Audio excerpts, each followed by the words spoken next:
వృషభ రాశి వారు ఈ వృషభ రాశి వారికి ఈ వారంలో మొత్తం 6 గ్రహాలు అనుకూలంగా ఉన్నాయి. ఎక్కువ శుభఫలితాలను లాభాలను ఈ వారంలో మీరు అందుకుంటారు. జన్మరాశిలో గురు సంచారం జరుగుతోంది. చాలా విషయాలు మీకు అనుకూలంగా ఉంటాయి. మంచి అభివృద్ధిని ఆదాయాన్ని ఈ వారంలో అందిపుచ్చుకుంటారు.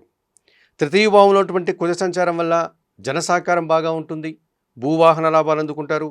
రియల్ ఎస్టేట్లో అధికంగా లాభాలు అందుకునే పరిస్థితి మీకు ఎదురవుతుంది. షష్ఠమ భావంలో ఉన్నటువంటి చంద్ర సంచారం వల్ల నిరాడంబరంగానే పోటీ ప్రపంచంలో మంచి విజయాలను మంచి అవకాశాలను అందిపుచ్చుకునేటువంటి పరిస్థితి కనిపిస్తుంది.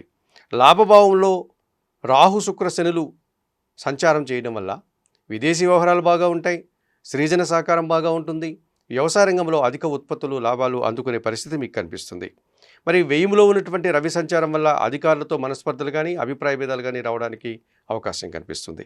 ఈ రాశి వారికి వారంలో ఆది సోమ మంగళ బుధవారాలు అనుకూలంగా ఉన్నాయి.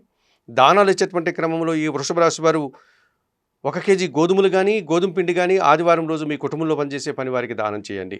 స్తోత్ర పారాయణం విషయంలో సూర్యాష్టకం ప్రతినిత్యం చదువుకోండి. ఆలయ సందర్శన కార్యక్రమంలో భాగంగా ప్రతిరోజు ఉదయాన్నే నిద్రలేసి స్నానం ఆచరించి సూర్య భగవాన్ని దర్శించి నమస్కరించుకోవడం వల్ల మరింతగా మంచి ఫలితాలను పొందగలుగుతారు.